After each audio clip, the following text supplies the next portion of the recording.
As we mentioned, Donald Trump is once again under fire for his controversial comments. His remarks were taken by some to suggest gun advocates shoot his Democratic rival Hillary Clinton. Hillary wants to essentially abolish the Second Amendment. By the way, and if she gets to pick her judges, nothing you can do, folks. Although the Second Amendment people, maybe there is, I don't know. This comes on the heels of 50 national security experts' open letter vowing to never vote for Donald Trump. They warn that, quote, Trump lacks the character, values, and experience to be president, and add that he would be the most reckless president in American history. Among the names to sign the letter is John Bellinger, a former legal advisor to the U.S. State Department and the National Security Council, and currently a senior fellow at the Council on Foreign Relations. He joins me now from Boston. So, John, why do you think Donald Trump poses a risk to national security? Well, nice to be with you. I was actually the drafter of this letter after talking to a number of my colleagues who had served with me in the White House and in the administration, and listening to them over the last number of months. We were really deeply concerned, not just about the substantive statements that Donald Trump was making that seemed outrageous, to be complimenting our adversaries, backing away from our alliances, belittling of the family members of fallen soldiers.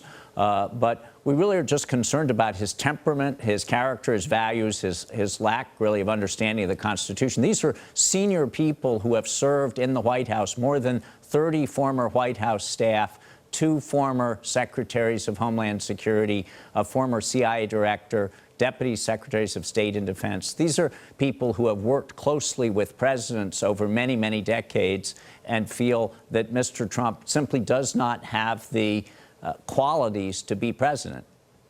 John, Donald Trump has said that his Republican critics made a, quote, mess of the United States. What's your response to that?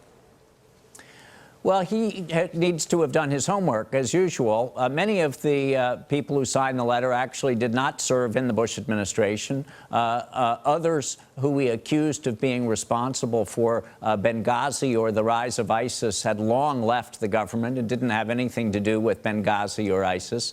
There was a broad array of people who had worked on many, many issues in the White House and with different Republican presidents on issues from Africa to Asia to the Middle East.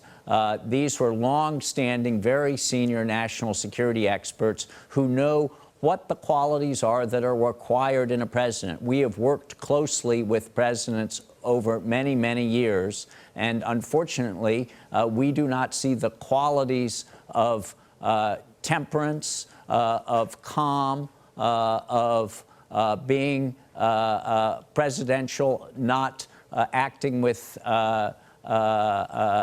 impetuousness in Donald Trump. He has characters that we believe would be dangerous in a president who has got to make very difficult national security decisions and can't just lash out on the spur of the moment. These were senior officials who were really very deeply concerned about the prospect of a Trump presidency. John, if Mr. Trump was willing to acknowledge that he needs some help on policy and was willing to surround himself with good advisors, would that change your mind? Well, you know, we've heard this for many, many months, and there were a number of the people on this letter had not signed other letters or had even spoken out, but have watched over time as people have said, well, he will get good advisors, he will surround himself with good people, and we just haven't seen that. Of course, there have been many presidents over time who were not foreign policy experts, but they did get good advisors. They studied, they read, they worked hard, and they were careful and cautious and studious about the work that they did, and we just have not seen Donald Trump doing that. He lashes out at people. He praises Vladimir Putin, thinks Saddam Hussein was a strong leader. This is somebody who really is lacking in the character, values, and temperament that we need to see in a president. All right. John Bellinger, thank you very much for your time and your perspective. Appreciate it. Thank you.